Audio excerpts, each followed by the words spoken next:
It's an infinite loop of explosions. Two people were trapped in the bus of death. One of the passengers is carrying a bomb. When they are blown up, they come back to life. The killer must be stopped to return to reality. It has now been confirmed that the killer must be one of the two, and the oldest of them is the most suspicious, because a suitcase is the perfect place to hide a bomb. But to check the suitcase, the chances of success were almost nil. After a discussion between the two men, they decided to give priority to the aunt's plastic bag. Annie came to her aunt's side with trepidation. She pretended she was having her period. She asks her aunt if she has any toilet paper, but the aunt's expression was stony. She was so serious it was creepy.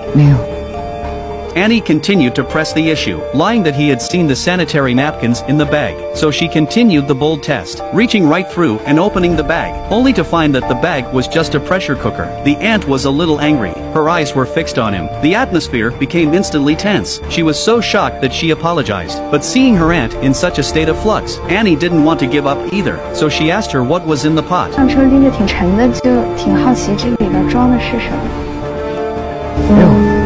Although she was very suspicious, but she didn't ask any more questions. Then she returned to herself. Mike blamed her for being too direct. He said if she was the killer, would she have told us it was a bomb? But Annie thought it was strange. Who carries food out of the house in a pressure cooker? But then she thought about it. They couldn't suspect someone on the basis of that one clue. Mike asked her if she had smelled meat. Annie said she did smell it, but it was a strange smell. She wasn't quite sure what it was. If she was right, it was some spices for a stew. Mike explained that it was probably because they were so nervous, so they looked like murderers to everyone. So they gave the aunt a goody-goody card. That left only the uncle next to them. They decided to take a gamble. When the doors opened at the next stop, they would throw his suitcase down. If it's not him, the time would be 1 minute earlier after the next loop. The woman won't be on the train by then. Then they'll go back to the door and block her. Just don't let her get on. So they went to the door and waited in advance. But at that very moment, the older man gave Annie an unexpected tug. What was he doing? The two of them instantly became nervous. They stared at him blankly. He slowly opened his suitcase, only to find a certificate of his daughter's award inside, and some worn clothes. There was nothing out of the ordinary, so he was a good man. He just saw that Annie was having her period, so he wanted to lend her the sanitary napkins he had brought her. The two men were relieved, but then they were instantly alerted,